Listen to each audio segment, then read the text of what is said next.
Something I will. Okay, hi. Thank you, everybody. Josh and IVU Med for inviting me to speak. The participants wanted me to talk about invasive bladder cancer and specifically approaches to open surgery. So that's what I've tried to highlight in this talk, and hopefully this will be worthwhile. This is the agenda. I'm going to talk about some fast facts of bladder cancer, which you all probably know. Indications for radical cystectomy, how do you select patients, how do you prepare them for the surgery, and it's just part of doing the enhanced recovery after surgery protocols. Then I'll go step by step through radical cystectomy, talk about a lymphadenectomy. I'll show you a video on a lymphadenectomy that I did robotically, but the same applies to open surgery. And I'll just touch on urinary diversions. It's a lot to cover in about 45 minutes, so I'll do my best. And I might go just a tad bit fast, but we can always catch up at the end and with questions. So basically, there are, bladder cancer is the fourth most common cancer in men. This is based on American statistics, eighth or ninth most common cancer in women. Median onset's about 65 years. Of course, we don't have schistosomiasis in the United States, so we don't have that entity here. I know that that can be seen in Egypt, among other countries, but most of our cancers are urothelial. When patients present with bladder cancer, most of it is non-muscle invasive, up to 70%. 25% are muscle invasive and about 5% are metastatic. But we know that the non-muscle invasive, and here's a diagram just to show you the different stages, but we know that the non-muscle invasive, the CIS, the TA, T1, over time, some of them can progress into muscle invasion. We also, for non-muscle invasive disease especially, grade the tumors between low grade and high grade. We used to use a system of grade 1, 2, and 3, but back in 2004, that was changed over to high grade and low grade. But some places are still using grade 1, 2, and 3. And essentially, grade 1 is low grade, grade 3 is high grade, and grade 2, most grade 2s have migrated over to high grade, but some have gone into low grade. And if we look here, you all are probably familiar with how we stage bladder cancer. We do a resection. We have access to something called blue light cystoscopy, where we can light up the tumors, and we use a lot of that. That helps us for CIS and other non-muscle invasive tumors, but this is just a standard approach. And today's talk is not going to talk about this, but TURBT is an art form. It is something that you have to learn over time, and there are good ways to do it and bad ways to do it. And unfortunately, that's a topic for another talk, but that's important that you understand that that's an important part, because that's going to determine what you do next with the patient. And once we do a TURBT, we can get the patient's tumor and put them into risk groups. And the EAU has these nice guidelines dividing low risk, intermediate risk, and high risk. The AUA does the same. If you look at these categories, they're very similar, some subtle differences, but at the end of the day, what this ends up telling you is that low risk tumors are the ones that are very, unlikely to progress. They can come back, but they can usually be managed conservatively. High risk tumors are the ones that you might prioritize for early bladder removal. So these are patients that you should really, when you see that, counsel the patient that they may have the need to get radical cystectomy over time. And then intermediate risk, you may want to be more aggressive with, but odds are that most of them will do quite well and may not need their bladders removed. Some indications for why to do a cystectomy. So for non-muscle invasive bladder cancer, again, we treat it with resection. We put intravesical drugs in, which can be BCG, it can be chemotherapy. And if patients still develop high-grade disease after those therapies, those are patients that we prioritize for early bladder removal. So you can see the AUA recommends for recurrent high-grade disease. You can even think of this as the BCG unresponsive patients. But then there are some patients who just present with really bad tumors. There's some tumors that are very extensive and large, some that are high grade and just difficult to manage because of poor location, because there's extensive CIS, lymphovascular invasion where it's going deep and potentially infiltrating the lymphatic space where it can spread throughout the body, and prostatic urethral tumors. So there are some tumors that you might prioritize for early bladder removal, even if it's not in the muscle yet. And the EAU has similar recommendations. They highlight variant histology. And again, these are tumors that are rare, at least rare in the US, adenocarcinoma of the bladder, squamous cell carcinoma. These are tumors that we do not have good chemotherapies for. And so when they're aggressive, we definitely recommend cystectomy. And even when they're just, non-muscle invasive, if it keeps recurring after resection, we usually recommend surgery as well. Other indications, this is a long list. This is not a complete list. I'm sure you could think of other things I haven't added on here, but of course, muscle invasive tumors, people who are bladder cripples, people who have variant histology, as we just discussed. Often I will remove a bladder as part of a combined procedure where the prostate or cervix or rectum has advanced cancer and multiple organs have to be removed from the pelvis. Doing a salvage procedure after radiation for tumor that's come back, and then sometimes really bad benign disease, endometriosis that's involving the bladder, urethral stricture disease that's causing a fistula to the pubic symphysis is a patient in whom I am doing a cystectomy next week. So these are just various indications. How do you select your patients? Well, there's a lot of different ways to do this. But what I'm trying to highlight here is who not to operate on. So if somebody has a lot of comorbidities, now there's a lot of indices out there. A lot of people use the Charlson comorbidity index, but essentially whatever comorbidities patients have, COPD, heart disease, those have to be managed and optimized. You can take those comorbidities and you can take these other things and use this nomogram to kind of predict their 3-year survival probability and their 5-year survival probability. And if that probability is low, you could say, you know what, I don't think a cystectomy will help you. So if you think that their probability of living 3 years is going to be less than 50% based on plugging in these numbers, then I think, frankly, you may be able to rationalize not operating on that patient. But if their comorbidities can be managed, if they don't have muscle wasting or sarcopenia, if they're not frail measured by kind of these factors, weight loss more than 10 pounds, exhaustion, weakness, a considerable drop in physical activity, then, and their nutrition is good. So their nutrition has to be good, their albumin level.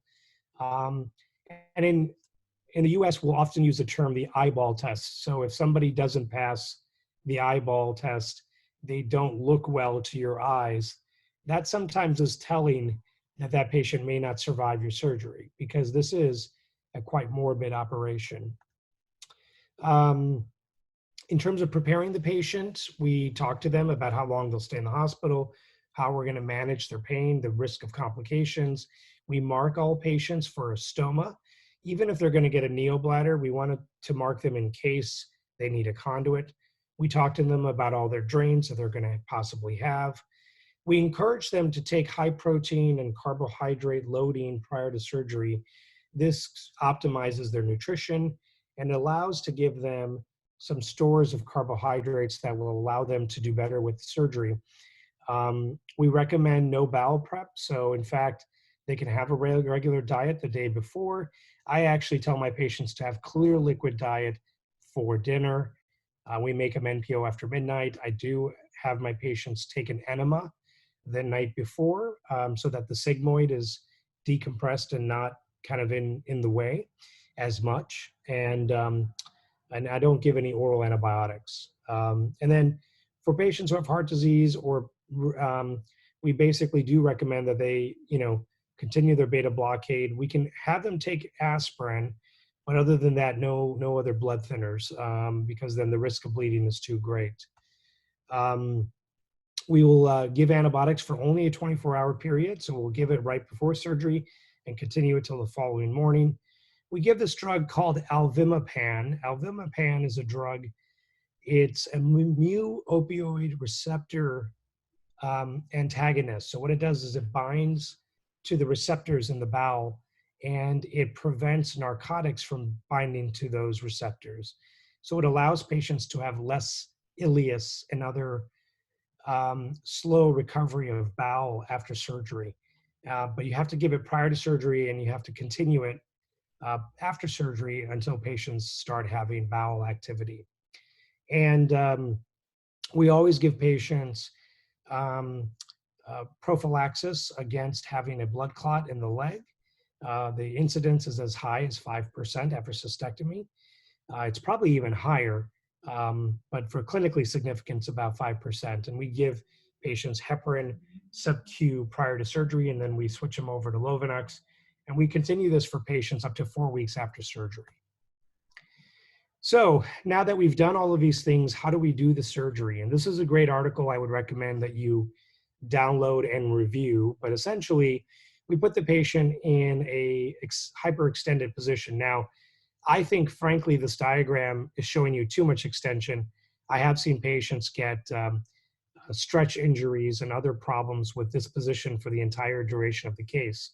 So I would recommend that you take your patients out of this position once you've done the cystectomy part, because you don't really need that much hyperextension to get down into the pelvis anymore. In women, we will put them in a modified split leg position or lithotomy. We make a curvilinear incision around the umbilicus, but it's otherwise a midline incision. Typically, we don't have to go this high. Typically, we can go right above the umbilicus, but feel free to extend the incision. When you get in, you identify the urachus. The urachus, you remember, is the median umbilical ligament. It connects the bladder to the belly button, the umbilicus. So I usually get into the abdomen above the umbilicus, where it's rather easy to get into the abdomen. And then I find the urachus and I ligate it. And then I take the urachus and I put a big clamp on it.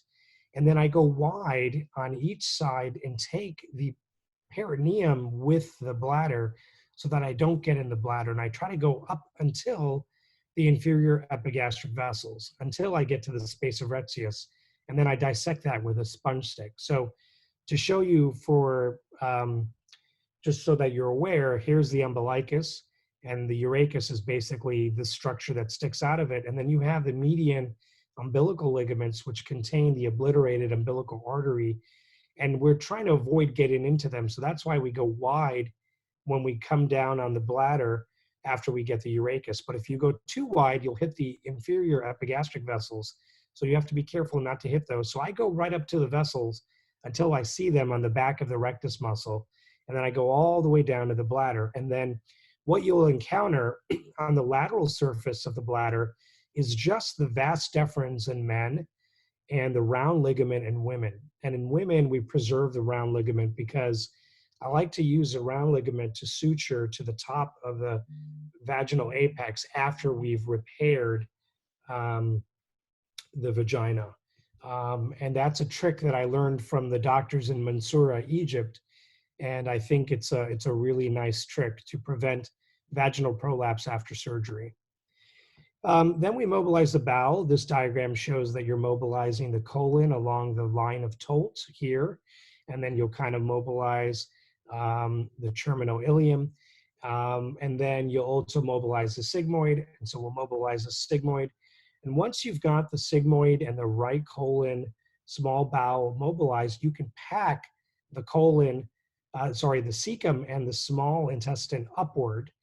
The sigmoid, you'll have to move left, right, or pull back on top of the bowel that's packed in order to see the bladder better. But I think it's very important that you mobilize the bowel because it gives mobility to not only your conduit, but also to your neobladder. So very important to mobilize the right colon. In the retroperitoneum, Then we identify both ureters. We try to preserve the blood supply to the ureters, but take the ureters up. There's usually gonadal branches to the ureters, and I would highly recommend you preserve those. The distal ureter, we're going to excise this anyways when we reattach it to our conduit or to our neobladder. So you ideally want to get very low on the ureter up until the bladder, but you want to tell yourself when you sew the ureter that you want to excise some of the ureter so that you use a very vascular segment of the ureter. I put a long silk stitch on this bladder side of the ureter because when I go posterior under the bladder, it shows me where the ureter is and it prevents me from getting back into the bladder and creating a positive margin. So essentially what we do is we incise this peritoneum at this point between the bladder and the sigmoid colon. Now the peritoneum is already incised on the sides because you already did the lateral dissection, you already got the ureters. So you're just gonna cut that thin layer here. And then a lot of times you just take your hand and you kind of put your hand underneath and you do a sweeping motion to sweep the bladder and the seminal vesicles. You're essentially sweeping the rectum off of these structures by pushing forward. And essentially you're dissecting in this plane here. And if you can't do it bluntly, then sometimes you'll have to do it sharply. But it's very important to stay between the rectum and the posterior sheath of Denonvier's fascia. The lateral and posterior pedicles, I actually do them together. So once I've done that posterior dissection, you'll be able to get your hand underneath and you can feel, if you spread your fingers wide and then close them, you can feel on the medial side the posterior pedicles and on the lateral side some of the lateral pedicles. Some people take the lateral pedicles very early. I like to just take it all together. I use a ligature device that allows me to take it very quickly. But if you don't have that, you can just use a bunch of large right angles. You can clip, cut, clip, cut, clip, cut, and then tie off your right angles. But these are big vessels that can bleed. So this is very important that you do your best job at good hemostasis. And once you come over underneath on both sides, then now you come back anteriorly and you ligate the dorsal venous complex. Essentially, I pass a McDougall clamp underneath the dorsal vein and I pass a stitch with a needle on it. I tie it and I leave the needle on so that after I cut through it, if there's bleeding, I can grab that needle and over sew it. In women, things are a little bit different. So just to review in women, and again, we don't have that, most women, most bladder cancer patients are male, but when you have bladder cancer women, you also, we remove the uterus. And so the uterus, even though the bladder is more anterior, sometimes the uterus can flop over the bladder. Yeah, but the uterus is here. The round ligament, as I said, we like to preserve, and that's sort of analogous to the vas deferens in men, and it'll be right here laterally. And then you have the ovary with the fallopian tube, and the gonadal vessels will come into the ovary this way. You have to be careful that you don't go too deep and accidentally get the ureters higher than you would like to. But initially what we do is we get the blood supply to the ovaries. We then dissect the ovaries and the fallopian tubes, and you can even suture them onto the uterus like this. You'll then take your lateral attachments, which are the round ligament, but preserve them so you can use them later. And after that, it's very similar to a male cystectomy. So after that, when you go posterior, you'll have a sponge stick here in the vagina, and you'll basically incise right on the sponge stick, and you're going to take the anterior vaginal wall with the uterus and the bladder as part of your posterior dissection. And here's another diagram showing how the the ovaries are taken, sutured onto the uterus. You could put traction sutures here. Here's a sponge stick, and now you're just sort of taking the anterior vaginal wall with the bladder and the pedicles all as one. When you're done, you'll sew up the vagina. And again, now that this vagina is closed, this apex can prolapse into downwards over time. There's nothing to hold the vagina up anymore.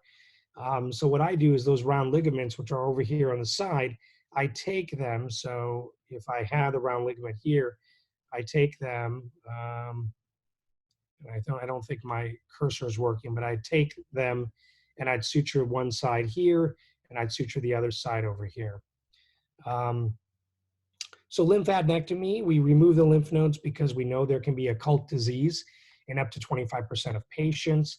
We know that when you have positive disease, the survival is really poor. So it's really to stage the patients. Some people think there's a therapeutic benefit, but that hasn't been proven out. But we do think that we obviously can predict how a patient will do. And some people think it can impact the recurrence-free survival. These are sort of the lymph node areas, and if you want to divide them, you could think of a limited node dissection as being around the internal and external iliac and the obturator fossa. If you include the deep obturator, which is the tissue behind the vessels that are along the psoas muscle in the triangle of Marcel, then that's sort of considered a standard dissection. An extended dissection would include the common iliacs and some presacral nodes, and then a super extended would be even above that. And you can even divide this into sort of level 1, level 2, level 3. There was a trial done that compared a limited lymph node dissection to an extended lymph node dissection. And this was done in Germany. And what it showed was that the 5-year recurrence-free survival was not different in the two groups. So doing the different node dissections did not impact recurrence-free survival. Furthermore, there was no difference in 5-year disease-specific survival or overall survival. But you can see that the limited node dissection was still quite good. They removed up to 19 lymph nodes. So it's possible that maybe the limited lymph node dissection was so thorough that it was almost like an extended. Although you can see the extended clearly had more nodes, and the data did not favor the extended lymph node dissection. There's a trend towards favoring the recurrence-free survival and 5-year overall survival in the extended group, but because that's not the primary, and this was a subset analysis, and because it was a subset analysis in the muscle invasive patients, the study wasn't powered to show that. So statistically, you can show that there might have been a benefit, but it's not a sound study because you didn't have enough patients to really answer that question. And so, again, the thought is that maybe if the study was powered differently, maybe they would have showed a difference, and that the lymph node yield was quite high in the limited group. So maybe there are some caveats to this study. There is an ongoing study comparing standard and extended lymph node dissection in the United States. And so we should be getting these results very soon. So we'll hopefully answer this question. But for now, I would recommend that you do at least a standard lymph node dissection. You try to do an extended in muscle invasive aggressive tumors. But I don't think there's any really data to support doing super extended lymph nodes. And I think the risk of complications then goes up considerably.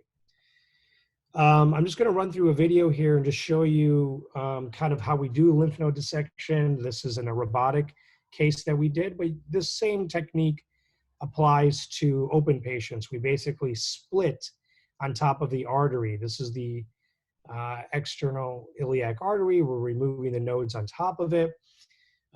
This is going behind the artery along the psoas muscle. This is the genitofemoral nerve here, which is your lateral border. We then are removing the nodes off the surface of the vein after they've been removed off the surface of the artery. This is, once we do that, we use a combination of cautery, bipolar, and clips, although I would suggest you really try to use a lot of clips. That's the obturator nerve that we just saw there, and that's your lower extent. You don't have to go below the obturator nerve, but you want to clean out this packet between the nerve and the vessels, and look how we clean behind. So that area behind is the deep obturator lymph node packet. This is the common iliac. You see it right here. So this is the external iliac and the internal iliac. So we've cleaned up to there. And the nice thing is when you clean one side, you can clean the other. And if you go back up to the artery, up to the aorta, and you do the common iliacs, you can see here, then you can actually do the presacral, which is at the bifurcation of the two. So the presacral can then be cleaned up as well. So I don't do this in every muscle invasive patient, I'll be honest, but I think the data support that doing it for now might be helpful, but I think at least doing a standard dissection in everybody is recommended. So in the interest of time, I'll move forward. Um, so when you do the urinary diversion, there are multiple ways to do it. If you can divide the urinary diversion into sort of two groups, a continent diversion, which is sort of a dry diversion. You can have it where the bladder was, so orthotopic. There's a variety of ones. I will talk about the Studer neobladder, but I also do a Hauptmann neobladder, which I think is very nice. Mansoura has a couple of neobladders and pouches they've created that are also very nice. A non-orthotopic continent diversion would be an Indiana pouch. And a conduit, which is the most common surgery we do, the ilioconduit is the most common. The other ones have a lot of metabolic issues, so you should only use them when absolutely necessary. The advantages of a conduit, as you may know, is that it's the simplest to do. It's got the fewest inherent complications. It's the one we've been doing longest. It's the one we do more often. And you can really make up for short ureters because you can extend and make the conduit as long as you need to. The disadvantage is that there's a visible stoma. There's negative body image for patients. There may be lifelong stoma care that's needed, anxiety that patients have over leakage and odor, and the risk of getting a peristoma hernia. And the operation is quite simple. You essentially take a portion of the ilium. We basically preserve the distal 20 centimeters of the terminal ilium because you absorb a lot of nutrients there. And then we take a segment anywhere from 10 to 15 centimeters in length. And then we suture the ureters in.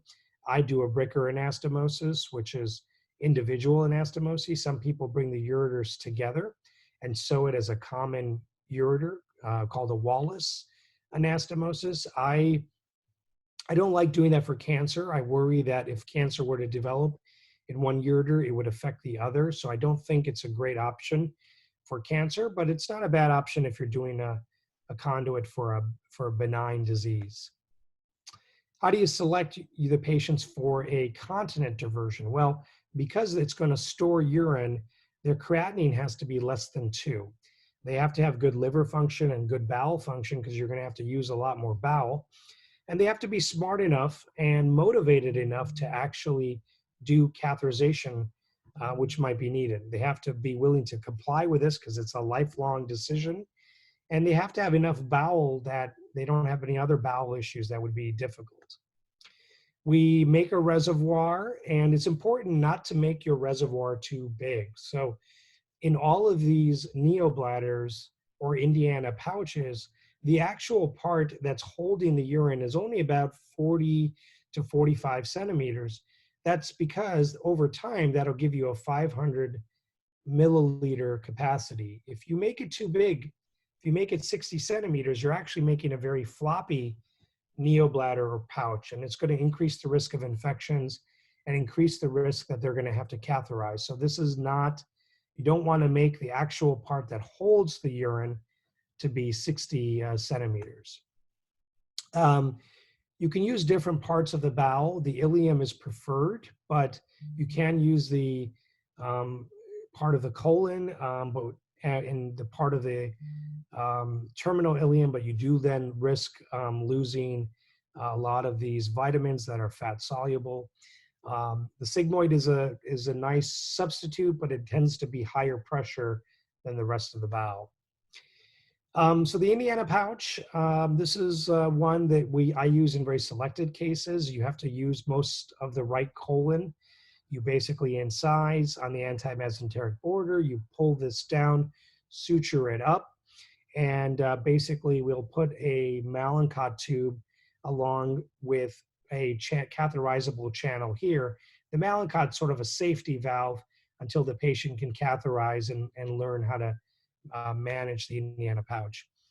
We take this terminal ileum that we've resected with us and we taper it with a stapler. You can also just taper it with sutures over a red rubber catheter. So now you have a very narrow limb. But at the very end, you do not incorporate the ileocecal valve because that's your continence mechanism. We then take a bunch of silk stitches and we Lembert this area so that it's even tighter so that you can actually catheterize and not leak urine, because that valve is very important. And when you implant the ureters, you can implant them in a tunneling fashion by raising some flaps here and then implanting the ureter and then closing the flaps over. But sometimes this can restrict the ureter too. So I wouldn't make these flaps too long, and I'd be very careful about making them too tight. There is some data out there that if you didn't do this, there'd be more reflux, but most series have not shown a long-term consequence of that reflux. So if you don't do this, it may not be the end of the world, but if you can do it, I think it would lower the risk of reflux, but you could also cause a stricture. So there's a fine balance you have to achieve. The patient, if you're going to do a neobladder, patient has to have a normal sphincter. They have to be able to be dry right now at baseline. They can't have cancer at their apical margin or their bladder neck. And they have to be motivated.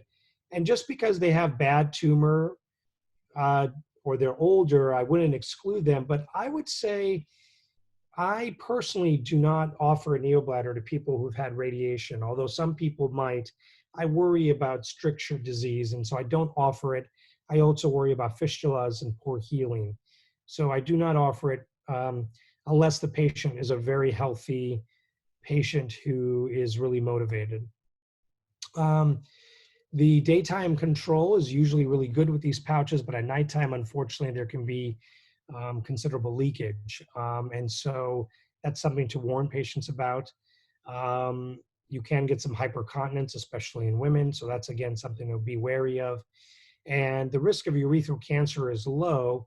But if a patient complains of blood after the procedure, you do need to scope the urethra. A lot of those patients can be managed with BCG, but some of them may not be. And the advantage of the Studer neobladder I'll show you is that if you found a patient like that, you'd be able to do a urethrectomy and convert their neobladder to an ileal conduit quite easily. So Studer pouch basically is 60 centimeters, but the top 15 right here is a chimney, so it's not storing the urine. So the actual part of the pouch is only about 45 centimeters. And essentially what you do is you fold this into kind of a U, you cut the anti-mesenteric border, and then you're gonna suture this posterior plate. And so when you're done, it looks like this. Then you're gonna take this end and fold it over. So that double folding allows the bowel to not have its rhythmic contraction, so it makes it more like a bladder. Then we plug the ureters into the very top of this part, which is the chimney, and it doesn't have to be tunneled because this chimney offers an anti-refluxing mechanism.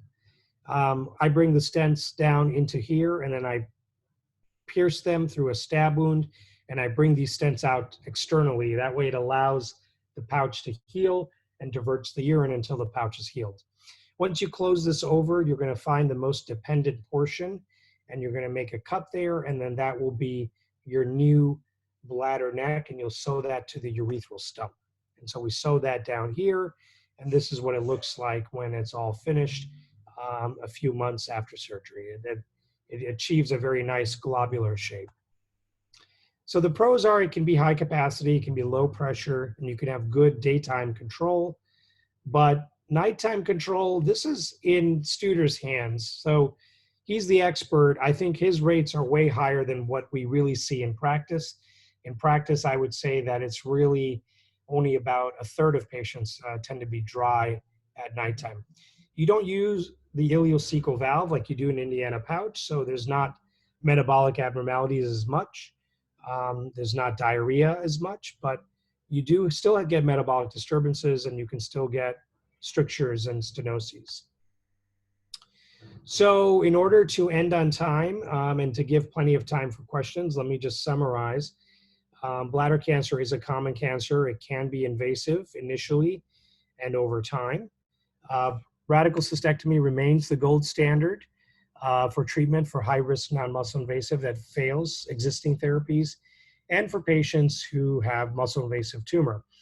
It's important to select your patients. There are ways to select them, make sure they're healthy and safe enough to undergo the surgery, to optimize them. You can prepare them better by the things I mentioned: no bowel prep, having them eat prior to surgery, giving them anticoagulation, giving them antibiotics. These will all prevent or lower the risk of complications. The surgery is very technically challenging. It is a long surgery, but it can be done. It's important to know the steps in your head and to be very, to anticipate and to plan exactly what you need, and to choose your patients very carefully. And then the lymphadenectomy, again, you can dissect lymph nodes as high as you want, but it appears that probably a super extended lymph node does not show a benefit. The extended lymph node might be a benefit in muscle invasive patients, but if you believe the data from the German study that I mentioned, there is no benefit. So I think doing at least a standard or limited dissection should be a bare minimum, and I think we will have the answer for ideal lymph node dissection very soon. And then urinary diversion, you have to really carefully select your patients, give really good informed consent, make sure that they can handle a neobladder if you give them a neobladder. But the conduit tends to be the one we prefer, but also make sure you're not selecting it because of your preference. You want to eventually develop a skill set in both of them and then offer the right one based on the patient's clinical factors and the patient's decision, and less you making the decision for the patient. So with that, let me end and take any questions.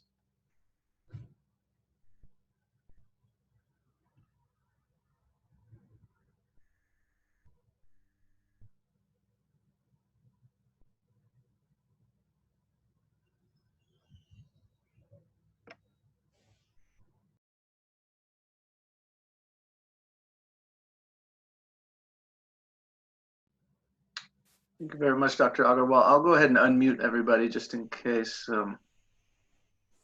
any issues with that.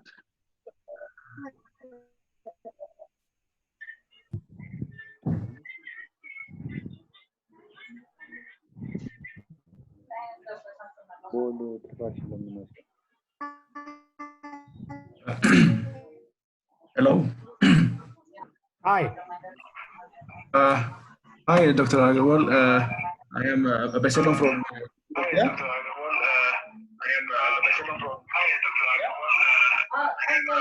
Can you hear me?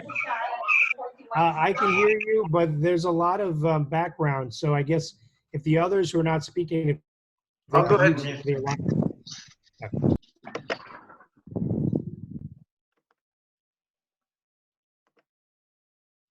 That's better. Thank you. Okay, so thank you for that talk. It was very nice. We're personally very happy to hear from an expert about bladder cancer. In our country, we have quite a lot of bladder cancer cases, and unfortunately, our healthcare system and urology is not so much developed that we have patients with quite extensive tumors, and it's a big challenge for us when it comes to managing, especially the muscle invasive ones. But we're also challenged with the non-muscle invasive ones, but extensively grown tumors, like the patients who've been having the tumor for 3 years, 4 years, that are full of tumors. So it's a big challenge for us, and it's good that we hear what the experts are doing. I have a few questions for you. First question is, what is your thoughts on pre-cystectomy chemotherapy? If tumors have, just a little bit gone out of the bladder, if it's into the perivesical fat, would the chemotherapy or radiotherapy help? What is your experience with that? And my second question is, which is quite practical for us, is what is your experience with large tumors pre-cystectomy? I mean, how do you handle the TURBT? How do you get the right sample, whether it's muscle invasive or not? And how do you control the bleeding? Sometimes we have quite heavy bleeding, which is quite a big challenge for us when we do transurethral resections and we do monopolar resections. So what is your experience with that? And could you give us some tips on how to better control some massive bleedings? Thank you. Yes, very good questions. So yes, I didn't touch upon it in the talk, but I recommend neoadjuvant chemotherapy for almost every patient with muscle invasive disease. The rationale is that up to 50% of patients will have microscopic involvement of the lymph nodes that may not be visible on imaging. So neoadjuvant chemo provides a benefit, to those patients. And if you look at randomized studies, the randomized studies do show a significant benefit to upfront chemo prior to surgery. None of the studies have shown a benefit to chemo afterwards. Now, we think chemo after surgery still probably is beneficial, but we've never been able to prove that because the trials have never accrued enough patients. So I would advise that if you see any lymph nodes that are enlarged on imaging, you don't do a cystectomy until you treat them with chemo. And after chemo, if those lymph nodes shrink or they don't grow any further, you could rationalize doing so there are some people who will only give chemotherapy for high risk features like hydronephrosis, when you do an exam under anesthesia and you feel the bladder before you do the TURBT, if you feel a big mass, then they'll give chemo. If you have variant histology or lymphovascular invasion, a lot of people will only give chemo to those patients. But I think anyone with muscle invasive disease is a candidate for chemo. And if they have any small nodes that are lighting up or enlarged, then I definitely would recommend chemo because you may not help the patients if you take them straight to surgery. And the most common chemo is gemcitabine and cisplatin, but you have to make sure they have adequate kidney function. And if they can't get cisplatin, carboplatin doesn't work as well. So I would not give carboplatin. So if they can't get cisplatin, then you should just take them straight to cystectomy. So that's your first question. The second question, TURBTs are a tough operation and bleeding can occur. So what do you do? Well, sometimes when I look at a big tumor, I kind of find an area that is sort of smallest compared to the rest of the tumor. And I basically start at the top and I shave it down. Now, if there's a tumor all the way around the bladder, if you started at the dome of the bladder, then all the blood would drop down and you wouldn't be able to see the rest of the tumor. So sometimes when it's at the dome and it's all around the bladder, I start on the bottom of the bladder. And I always start closest to the trigone because the bladder is thicker there. So you're less likely to perforate the bladder. So if you go on the trigone and you resect and then you find a level and you're into the muscle, you can keep going till you see the muscle and you're making a level. Then at that point, you just even the rest of the bladder out with the same level. You make a level and you follow that laterally. And as the bladder gets thinner on the sides, if you made the level and you stay in the level, you'll decrease your chances of perforating. I always ask for paralysis for the patients so that they don't move. For big tumors, for tiny tumors, you don't need that, but for big tumors, you need that. And then if you start on the trigone and you get a lot of bleeding, what you can do with monopolar is you can get the, I don't know if you have the roller ball device, but what I do is after I resect down, if I'm getting a lot of bleeding, sometimes I take the roller ball and burn all, get control of the bleeding, burn every area that bleeds. And then once it's more under control, you can go back with the resectoscope and resect. Finally, if you get a lot of bleeding, sometimes you have to put a 3-way catheter in and put them on continuous irrigation and come back in a couple of days. And it's also okay for a large tumor to stage them. Sometimes for large tumors, I've had to take them to the OR 2 or 3 times to get all of the tumor out. The problem is probably in your country, as in our country, patients sometimes ignore the blood in the urine, and when they come to you, the tumors are quite big. And that's sometimes a reason, if the tumor is very big, that's sometimes a reason we do cystectomy. So if you go in there and the whole bladder is covered with tumor, it's very vascular, It's hard to stop the bleeding. Unfortunately, that might be a patient that you need to do a cystectomy on. And so honestly, if the tumor is very big, sometimes I just counsel the patient on that because I tell them the risk of doing multiple TURBTs with the bleeding and making a hole in the bladder and then causing injury is quite high. But in most situations, we're fortunate patients will come see us early and the tumors are never that quite big that we can't control the bleeding. But when I do come across those, I usually favor early cystectomy. Thank you. Thank you. You can see there are some questions on the group chat.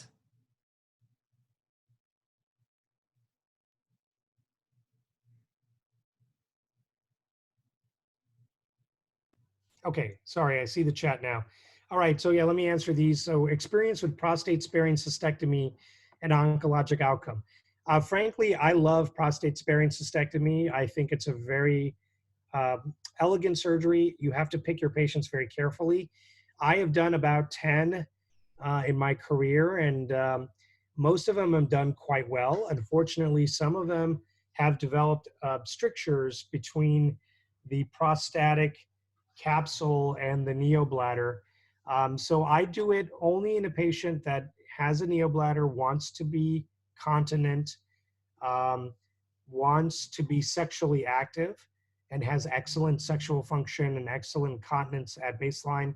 I do it in patients who do not have CIS, small focus of muscle invasive tumor, and in patients who do not have an abnormal digital rectal exam, have a normal PSA blood test, and in some patients, I'll even do a prostate biopsy prior to surgery.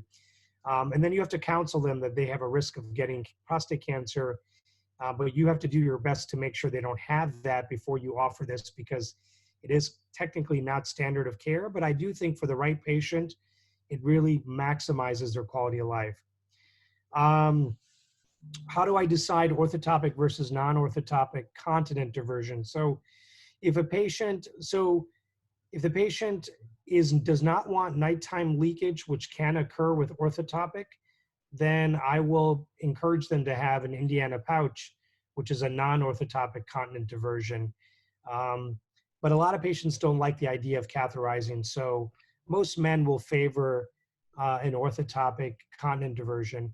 In women, I actually discourage them from a neobladder because I worry that the urethra is so short, and because you've repaired the vagina, you have an increased risk of fistula with the vagina. You have an increased risk of incontinence with the short urethra. So I sort of favor Indiana pouches in women. So, but you know, there are a lot of people who do neobladders in women, and they've published good outcomes. I just, in practice, in reality, I haven't seen it as much.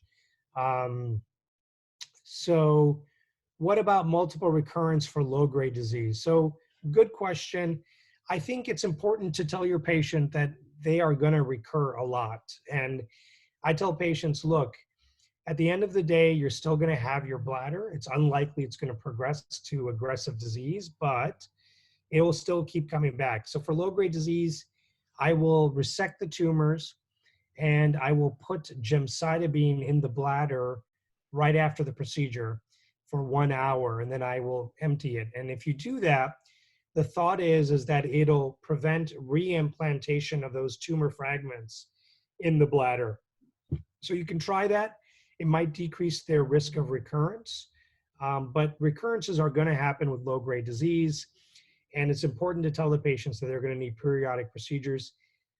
Some people, they don't do TURBTs for low-grade disease. They kind of remove the tumors en bloc. You kind of pluck them with rigid biopsy forceps so that you don't spread tumor fragments around the bladder. I've tried that in a handful of patients, and I do think it does work. I want to do a study to actually evaluate it, but I think that removing the tumors en bloc and instilling the bladder with gemcitabine afterwards is probably a thing you could try to maybe lower that recurrence rate. Is there any correlation for the type of diversion decided in the survival rate? Actually, I'm not aware of any data that shows that. there is data showing that the kidney function can deteriorate, but even then, even in patients whose kidney function deteriorates, it's very rare that patients have to go on dialysis based on the diversion that they chose. So I do not think that there's any good data to show that survival rates impacted. I think the question is, how often do you do MTD sessions? I'm assuming that's multidisciplinary sessions. We do them once a week. So for every patient that I see that's a complicated new patient, I'll usually present them and we'll talk about chemotherapy. We'll talk about clinical trials. We've been using a lot of immunotherapy. We'll talk about radiation. Chemoradiation is a good technique, but it has to be done in the right patient. Somebody asked about the role of partial cystectomy in an elderly patient. That's a great question. Yes, I think partial cystectomy is a great operation for the right patient. I don't think it's helpful to do partial cystectomy in someone with CIS because that's all over the bladder. You're not going to help them. But if you have an isolated muscle invasive tumor and there's no other tumor in the rest of the bladder, you've done some random biopsies throughout the bladder and they're clear, I think a partial cystectomy is a reasonable option in the right patient. You have to do your best to get negative margins around that area. You have to repair the bladder and give patients enough capacity so they can still use their bladder. But I do think it's a good operation for the right patient. Also in the elderly, you could do one other diversion I didn't talk about. You could still remove their bladder, but instead of an ileal conduit, you could bring the ureters to the skin. Now, the problem with that is the ureters will require lifelong stents, and you have to keep changing those stents, and you may have to change them every 6 to 12 months. But the good news is then they don't have any bowel use, and most of the complications come from using the bowel, so the patients will probably do better. So if they're elderly and you're worried that they can't survive the surgery, you don't think that their life expectancy is more than 3 to 5 years, doing a cystectomy but then bringing the ureter straight to the skin is not an unreasonable option, but they have to be thin enough for you to do that. In an overweight, obese patient, you can't do that. Honestly, the question is, do you use frozen section? You don't have access to it. I have stopped using frozen section. I just take the ureter as high as I can. And even if you left CIS in the ureter, I published an article a while ago, and the recurrence rate of tumor with CIS at the margin is extremely low. So I don't think that a frozen section is routinely needed. I think that if you're doing a neobladder on the patient, you can do a biopsy when you do your TURBT at the bladder neck, and then you can use that information to decide if you're going to do a neobladder. But I only use a frozen section when I'm doing a neobladder to make sure that the urethra has no tumor left that I'm going to suture the neobladder to, but I don't routinely use frozen sections anymore. I think an ileal conduit, often my patients will ask me if I had to have the surgery, what I would choose. And I, in all truth, I would choose an ileal conduit.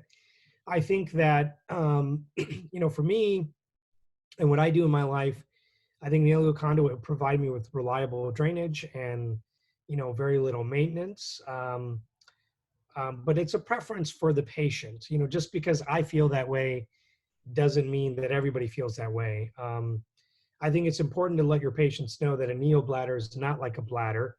It's still very different, and it has its pros and cons, just like an ileal conduit does. But I think that it's hard to give your own opinion to patients because you don't want to make the decision for them. The next question is, do you do a neobladder for male patient with growth in the neck of the bladder? I do not. I do not do a neobladder for anyone with a growth at the bladder neck that's deep into the muscle, or for any prostate involvement. If it involves the prostate stroma or ducts, I don't do it because there's a risk of developing disease in the urethra down the road. And I worry that we will possibly be getting a problem down the road, so I don't offer it. Do I do a lymph node dissection with a partial cystectomy? I do. If the partial cystectomy is being done for muscle invasive disease, then I do it in order to stage the patient, because then after that, if it shows there's lymph node disease and you didn't give them neoadjuvant chemo, then you have a good argument to give them adjuvant chemo afterwards. So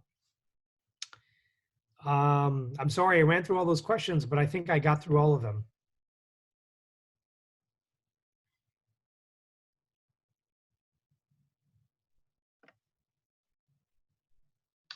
Thank you very much. Are there any other questions?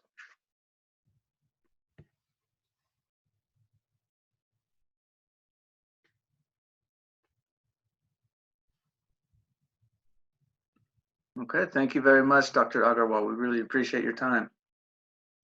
All right, thank you so much for the invitation. I really appreciate it. And hopefully when the world reopens, I'll have the pleasure of meeting some of you at upcoming meetings. But anyways, feel free. I might, Josh, you're more than welcome to share my Twitter handle or my email. And if there's any questions after the talk, I'll be happy to answer them.